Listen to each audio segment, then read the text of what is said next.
Merveilleux. Bonjour à toutes et tous. Merci Valentine. Il y a beaucoup de choses que je vais dire qui vont évidemment compléter, enrichir ce qui vient d'être dit et ce qui a été dit dans la présentation juste avant, qui sont les deux seuls que j'ai pour l'instant eu la chance de suivre. Il est 12h07, j'ai 20 minutes. Donc déjà ravie d'être parmi vous aujourd'hui. Effectivement, moi je vais vous parler de design circulaire, de la définition, de comment on l'applique chez Circulab. Non pas le Circulab de Polytechnique des Milano, mais celui d'ici en France. Et puis surtout, je vais repartir un petit peu de mon histoire personnelle, parce que je pense que, comme beaucoup ici, c'est quelque chose qui drive vos choix et qui fait que vous êtes peut-être aussi présent aujourd'hui. Bon, ça, hop. Donc, tout a commencé pour moi toute petite, ça c'est une chose, mais surtout lorsque j'ai intégré une école de commerce il y a 13 ans. Donc, d'ores et déjà, spoiler, je ne suis pas de formation designer. J'intègre une école de commerce avec une conviction qui est le fait voilà, qu'on peut comprendre les individus, qu'on peut agir à travers ce qu'on appelle à ce moment-là le marketing, qu'on appelle toujours le marketing.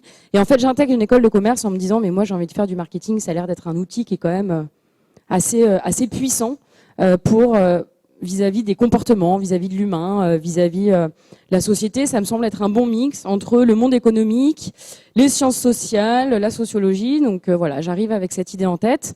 Assez vite, je vais me rendre compte que c'est un outil qui est très puissant, mais qui est utilisé à des fins qui ne sont pas forcément très alignées avec mes valeurs. Mais je ne suis pas forcément là pour vous parler de ça aujourd'hui. Le point de départ pour moi, il est au moment où j'intègre cette école. Il y a la journée des alumni. Donc les alumni viennent pour vous parler un petit peu de leur parcours et puis vous rassurer sur le fait que vous avez bien intégré la bonne école. Et à ce moment-là, il y a un entrepreneur qui ne le sait pas, dans la mesure où je ne me souviens plus de son nom et j'ai beau chercher, je ne le trouve pas, qui a changé ma vie. Parce que lui, il vient nous raconter un petit peu son parcours et il vient nous présenter un de ses projets. Et son projet, c'est de transformer les bâches publicitaires, notamment en Tunisie, qui participent de manière assez importante à la production de déchets localement. Il transforme ces bâches publicitaires en maroquinerie. Donc il fait de la petite maroquinerie, il fait des sacs, il fait des portefeuilles, des choses comme ça. C'est pas forcément celle que vous voyez à l'écran, mais en tout cas ça ressemble plus ou moins à ça. Donc il arrive, il nous présente ce projet. Et puis, voilà, il nous explique un petit peu son parcours. Donc, autant vous dire que d'ores et déjà, en école de commerce, c'est assez rare d'avoir ce type de retour. Et puis, finalement, quand il nous présente son projet, je me dis, waouh, en fait, c'est possible de faire du business autrement. Il a tout compris, c'est-à-dire qu'il prend des ressources existantes qui en plus ont un impact qui est très négatif vis-à-vis des territoires et des communautés locales pour plein de raisons. Et puis il en fait voilà, un produit qui a de la valeur et qui par ailleurs esthétiquement je trouvais voilà, assez agréable, ce qui n'est pas toujours le cas avec l'upcycling, on est d'accord. Donc du coup, voilà, il nous présente ce projet. Pour moi, c'est une révélation et je me dis, mais c'est génial. Je suis au bon endroit. Je suis dans une école, une business school, et en plus, on vient de me dire qu'on peut faire du business différemment, aligné avec mes valeurs. Donc autant vous dire que j'ai pas voulu faire marche arrière. Et en fait, à ce moment-là, ce qui se passe, oula, ça va très très vite.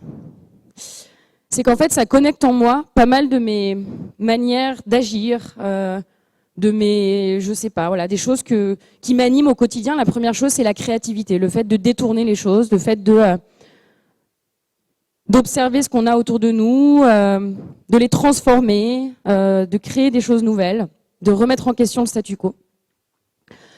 L'autre chose que ça réveille en moi, c'est cette notion d'empathie que lui, il fait à travers ce projet-là, on va dire un petit peu indirectement, c'est-à-dire, bon, finalement, comment est-ce que je fais un projet qui va répondre plus qu'à des besoins, à une nécessité, là en l'occurrence dépolluer des villes, des territoires, des régions qui le sont et qui ont des conséquences importantes. Donc l'empathie vis-à-vis des individus, mais vis-à-vis aussi du coup de notre environnement, c'est-à-dire de tout ce qui va nous entourer. L'autre chose qui va s'éveiller et voilà, qui va revenir à des choses qui m'animent, c'est l'économie. Je viens d'une famille qui est très économe, une maman institutrice qui récupérait toutes les colonnes, toutes les couronnes de galettes des rois pour ses enfants en grande section.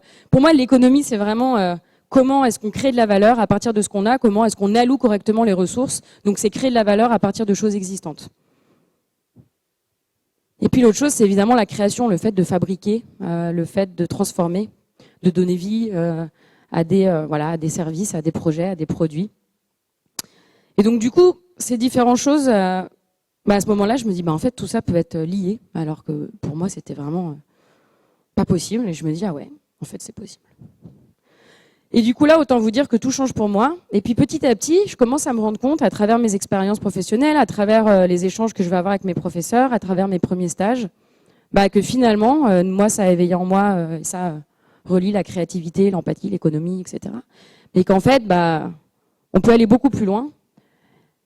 Et on peut un petit peu étendre ces différents éléments à d'autres secteurs, à d'autres personnes et à la manière dont aujourd'hui on conçoit tout ce qui nous entoure. Et en fait, c'est là où petit à petit, je me donne un objectif. C'est d'arriver à faire ce petit déclic et à pouvoir mobiliser toutes ces soft skills, compétences, peu importe que je viens de vous présenter avant, mais dans mon expérience professionnelle et auprès d'un public professionnel. Et là, on va reprendre exactement les mêmes sphères qui vous ont été présentées juste avant. Donc, ce qui est très bien, c'est qu'il y a une logique. La petite différence, c'est qu'on les présente différemment. Je ne vais pas vous demander de choisir entre l'un ou l'autre. Tout ça, c'est de l'ordre du concept. Dans l'application, je pense que le résultat est le même. Donc, du coup, là, je me dis, il est important de commencer à rassembler ceux qui font du business, la viabilité. D'accord ?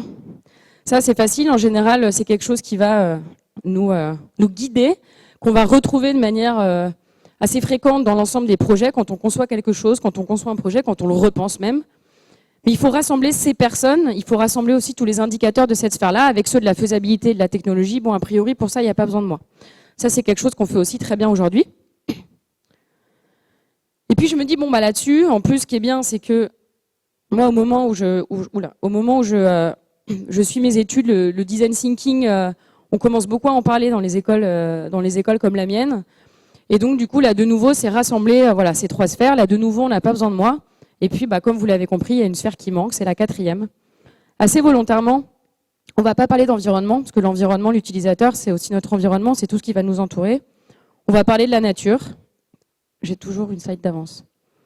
De la nature. Et donc là, à partir de ce moment-là, je fais en sorte, donc Circulab depuis 12 ans, et moi, à travers Circulab depuis 8 ans maintenant, dans l'ensemble des projets qu'on va mener, dans l'ensemble des accompagnements qu'on va faire auprès des professionnels, dans l'ensemble de ces moments privilégiés comme on a aujourd'hui, de rassembler ces quatre sphères et de faire en sorte que ces quatre sphères soient vraiment la boussole de l'ensemble des concepteurs, des chefs d'entreprise, des étudiants, des dirigeants même de villes.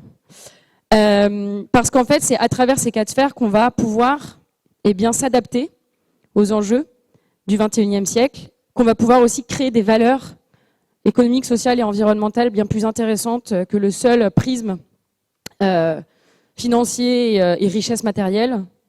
Et puis par ailleurs aussi qu'on va réussir à motiver les gens à y aller, parce que je vous assure qu'en général, ça va nous parler beaucoup plus et on va retrouver ce qui nous parle et ce qui nous anime dans ces quatre sphères plutôt que dans une seule de celles-ci.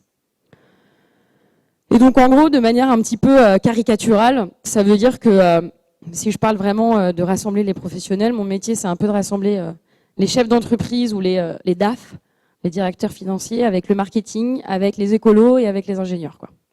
Et en fait, la bonne nouvelle, c'est que ça fonctionne. Ça fait donc nous 12 ans qu'on utilise ce schéma et avec Circulab. Et en fait, la bonne nouvelle, c'est qu'il y a quelques années, la Commission européenne a fait une étude que vous avez peut-être vu passer sur l'éco-conception et à ce moment-là nous dit que 80% des impacts et du coût d'un produit ou d'un service se définissent à l'étape de conception. C'est-à-dire que c'est au moment où on va faire les choix de quel matériau j'utilise, comment je le conçois. Enfin, c'est aussi un petit peu ce qu'on a vu juste avant avec l'exemple de Decathlon. Comment est-ce que je mobilise les partenaires, comment est-ce que je crée, où je crée. Et c'est au moment où on va faire ces choix-là que finalement les conséquences vont déjà être être écrites, même si c'est pas à ce moment-là qu'elles vont se passer. Bref, la Commission européenne vient confirmer la place du design et de la conception dans la mise en place de projets qui créent des impacts positifs à travers notamment l'économie circulaire. L'économie circulaire, je ne vais pas m'étendre dessus aujourd'hui, mais partez du principe que c'est rajouter des nouvelles étapes dans le cycle d'usage et de vie de tout produit ou service. Donc du coup, ces 4 sphères sont primordiales. Le fait d'intégrer ces 4 sphères au plus tôt dans les projets, c'est important. Mais la bonne nouvelle, c'est aussi que la conception, c'est pas uniquement à la création de quelque chose de nouveau. Ça veut dire quoi? On a abordé tout à l'heure la notion de pensée systémique. Ça veut dire qu'on peut aussi utiliser ces 4 sphères pour repenser quelque chose qui existe. En gros, je vais prendre, je sais pas moi, ce pupitre ou cet événement qui a déjà été conçu, je souhaite faire mieux. Et ben, je vais essayer de le décomposer pour voir comment est-ce qu'en premier lieu, il a été pensé. Et puis à partir de ces éléments, je vais essayer de bouger certains curseurs pour faire en sorte que l'impact soit encore meilleur. Bref, comment est-ce qu'on rend ça possible? Pour faire en sorte que ces 4 sphères elles puissent fonctionner, évidemment, il y a plusieurs choses qu'on doit mettre en place, plusieurs bonnes pratiques à adopter, parce que et de un, c'est pas une recette magique, et de deux, ça peut pas marcher à tous les coups. C'est-à-dire que si on veut intégrer ces 4 sphères et que par ailleurs on continue à organiser les structures de la même manière, à faire travailler les gens pareil ensemble et puis à avoir en tête les mêmes indicateurs, je vous assure que ça ne fonctionnera pas. Donc comment on fait pour faire en sorte que ça fonctionne en fait et que le résultat de la prise en considération de ces 4 sphères soit intéressant? La première chose, c'est qu'on fait travailler les gens ensemble. Pourquoi? Parce que si on veut rapprocher ces 4 sphères, donc pour le coup, nous, peut-être parenthèse par rapport à ce qu'on a pu voir juste avant, l'idée c'est pas qu'il y ait une sphère, puis une autre, puis une autre, puis une autre. Hein. C'est vraiment de manière équilibrée de les intégrer les 4 en même temps, au même moment. Parenthèse fermée. Donc, il faut faire travailler les gens ensemble, c'est-à-dire que ces écolos, ces ingénieurs, ces chefs d'entreprise ces équipes du marketing, à un moment, il faut les rassembler. Et donc, du coup, ça passe évidemment par des ateliers en intelligence collective, ça passe par des observations de terrain, ça passe aussi par l'écoute. Et donc ça, dans la majorité de nos projets, voire même 99%, c'est systématique et c'est obligatoire pour que ça fonctionne.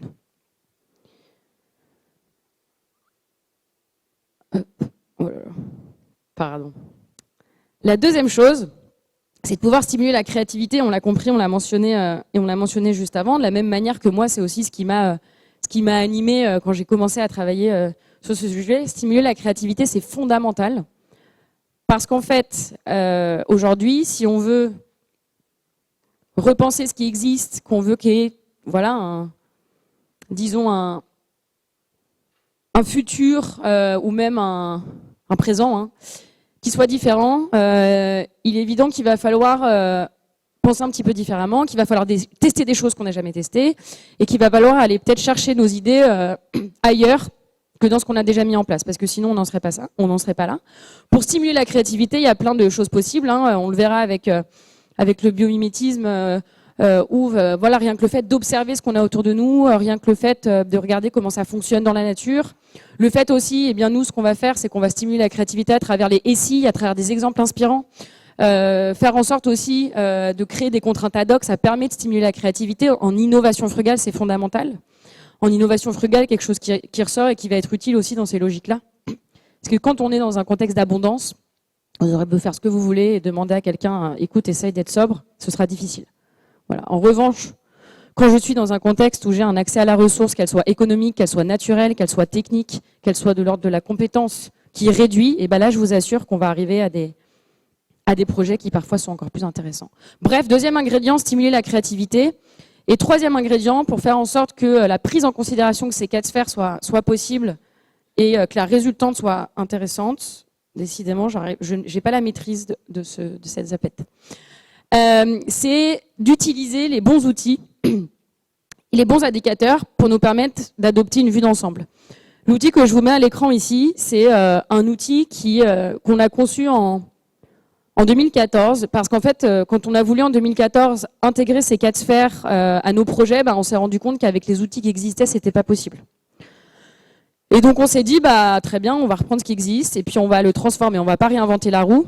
N'empêche que si on donne pas de valeur aux déchets, si on repart pas de la mission, du besoin, plutôt que de repartir du seul objectif financier, si on ne décompose pas les typologies de ressources, on n'y arrivera jamais. Plus, à un moment, il faut que la création de valeur, elle soit au niveau micro avec les revenus, mais il faut aussi qu'elle soit au niveau macro avec l'écosystème.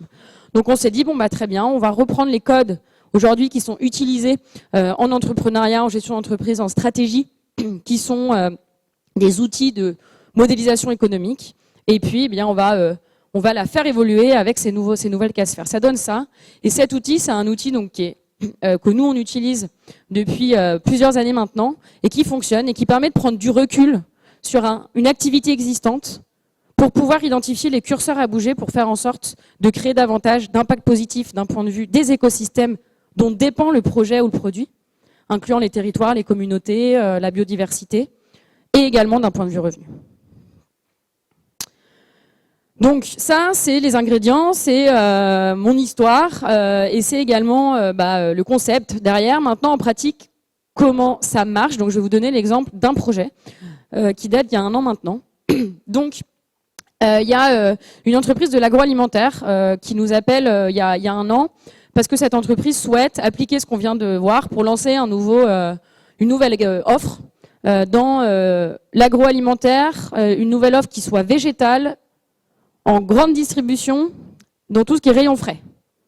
Donc déjà, faire du rayon frais et grande distribution en intégrant ces 4 sphères, ça crée des contraintes. Bon, on s'est dit, allez. Donc du coup, comment on fait? Et ben là, il y a eu plusieurs étapes.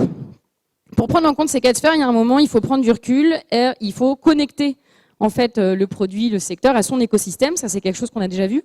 Pour nous, l'écosystème, c'est pas uniquement les individus, c'est également toutes les ressources matérielles, naturelles qui vont être utilisées et desquelles on dépend à toutes les étapes d'une chaîne de valeur.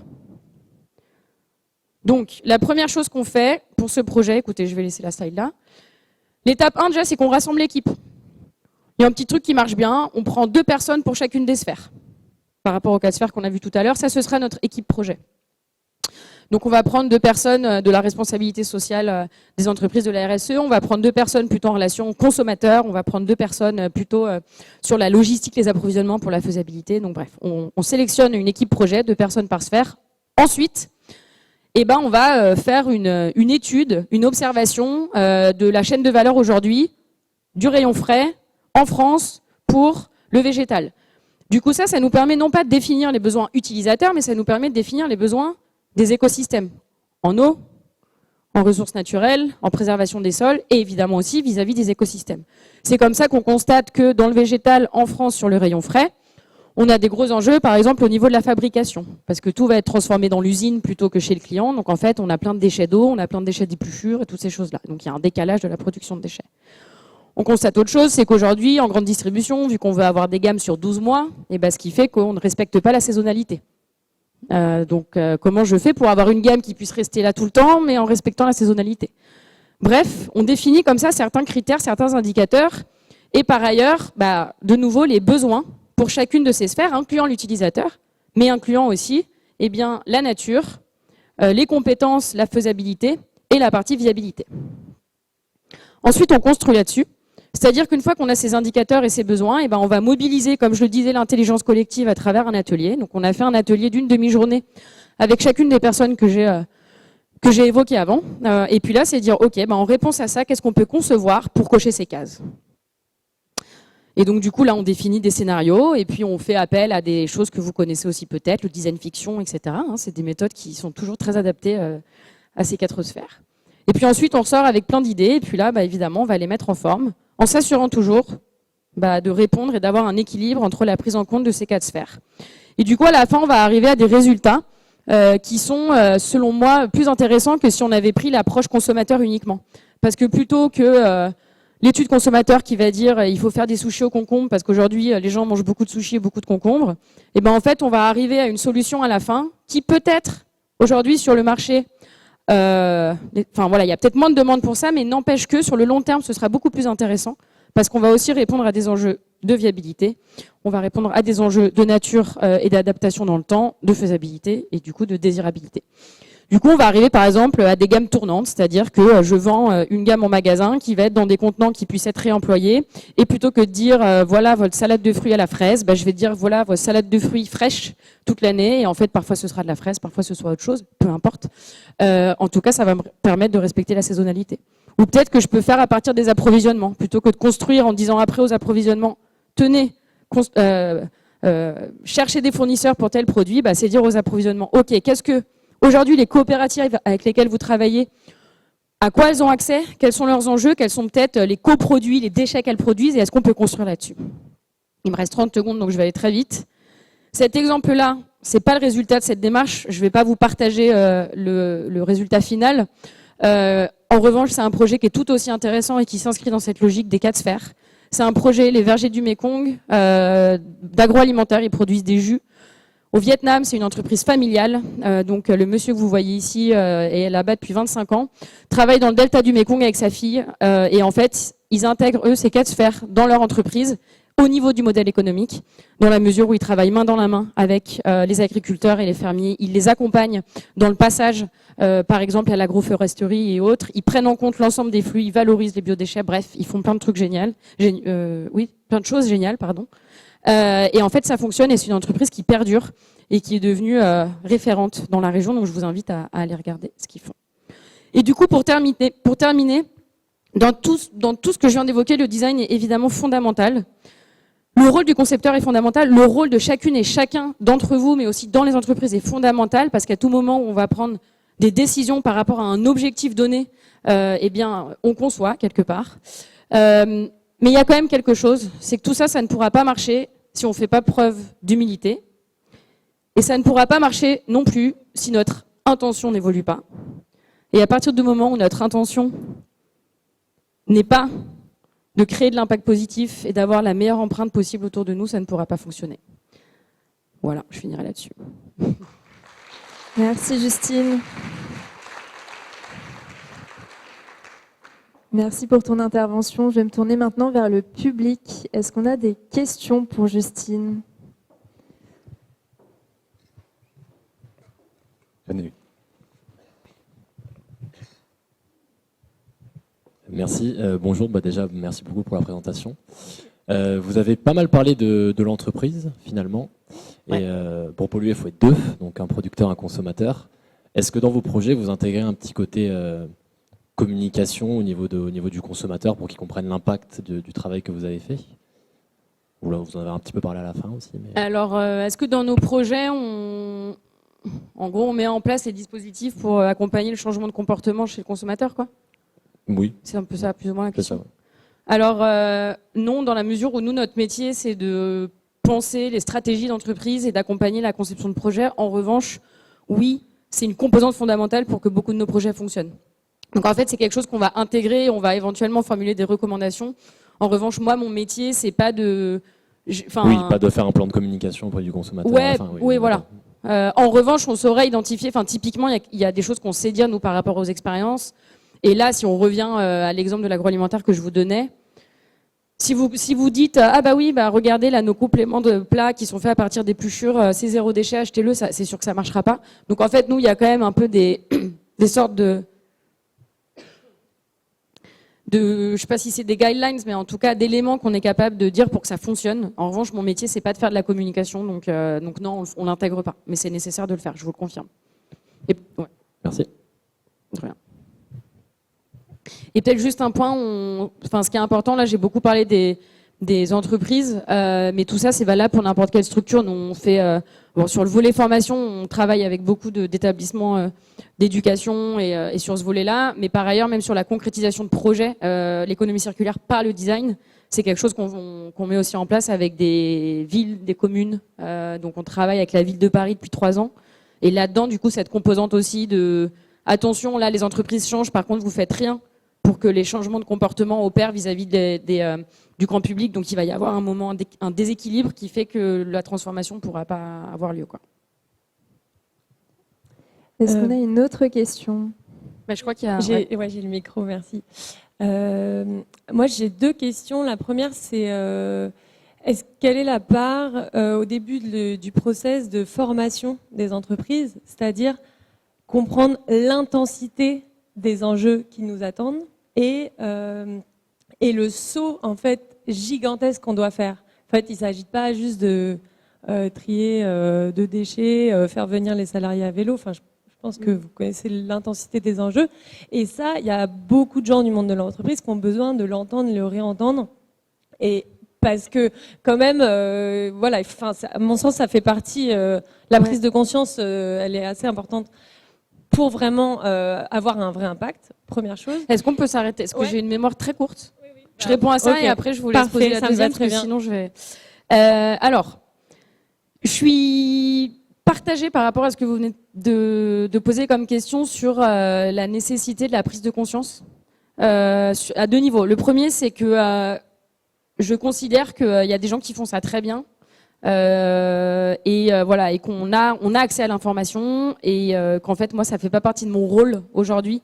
Voilà. Et la deuxième chose, c'est que sincèrement, je suis pas sûre que la prise de conscience ça favorise l'action. On a plein de preuves. Je pense qu'il y a beaucoup de gens qui en ont conscience. On voit ce qui se passe avec les fraises du climat et toutes les autres fraises. Enfin, je veux dire, majeure partie des professionnels, des étudiants, enfin voilà, même de la sphère privée avec laquelle j'interagis va avoir fait une fresque. C'est pas pour autant que dans leur métier ils ont pris conscience de comment agir.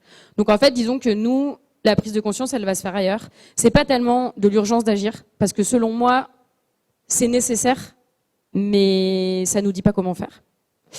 Et donc la prise de conscience, elle va plutôt être, en fait, ça va être le prisme inverse. Il y en a deux. La première, c'est on va pas parler d'écologie. En fait, on est une agence de design. C'est juste qu'au lieu de faire du design centré uniquement utilisateur, et au lieu de faire du design uniquement centré business ou peu importe, on va faire du design qui est centré système, ce qui veut dire qu'en fait, on va vous dire, regardez, vous êtes sur une chaîne alimentaire où en fait aujourd'hui, vous dépendez énormément de l'eau pour laver vos salades que vous vendez. En l'occurrence, il y a une crise mondiale de l'eau, donc en fait, il y a un moment où ça pourra pas durer.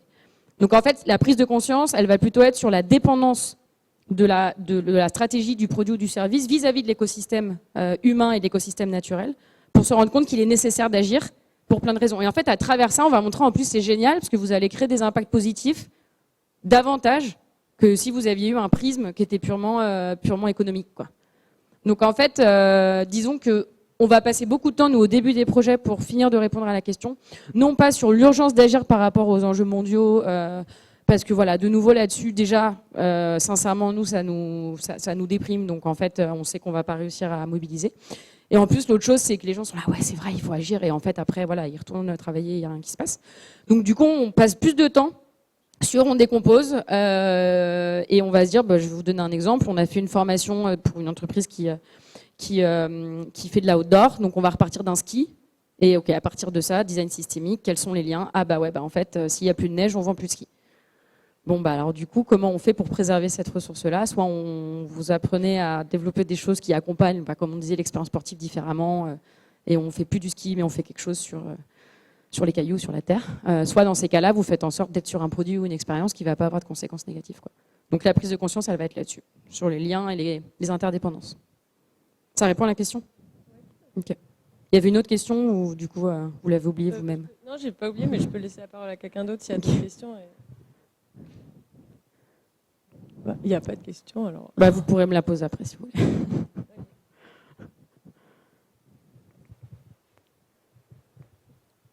Bonjour, merci beaucoup pour l'intervention. Moi, je me posais une question qui est reliée à la première intervention qu'on a eue ce matin, parce que pour moi, c'est pas si facile de savoir qu'est-ce qui a de l'impact et qu'est-ce qui est une fausse bonne idée ou qu'est-ce qui est une vraie bonne idée. Et donc, est-ce que vous utilisez, vous, des outils d'analyse de cycle de vie ou de choses comme ça, ou comment vous orientez les priorités pour être sûr que les actions menées ont de l'impact vraiment? Alors, c'est pas facile, et c'est pas possible, surtout. Pour la simple et bonne, ça c'est une opinion, mais c'est aussi de l'expérience. Pour la simple et bonne raison qu'une bonne idée, ça dépend de plein de choses. C'est une bonne idée vis-à-vis du climat, c'est une bonne idée vis-à-vis de la biodiversité, c'est une bonne idée vis-à-vis de l'entreprise. Donc en fait, c'est tellement multicritère que c'est trop complexe. Le design, circulaire, c'est de la complexité. Et en fait, ces outils-là, ces démarches-là, elles viennent figer et surtout, à un moment, on a besoin de prendre de choisir certains critères. Donc déjà, de fait, on est un peu détourné. Donc du coup, Non, nous, notre approche, elle n'est pas basée sur des outils de quantification, de mesure d'impact. La priorisation, elle va se faire sur l'équilibre vis-à-vis des 4 sphères qu'on a présentées et qu'après on pourra venir valider.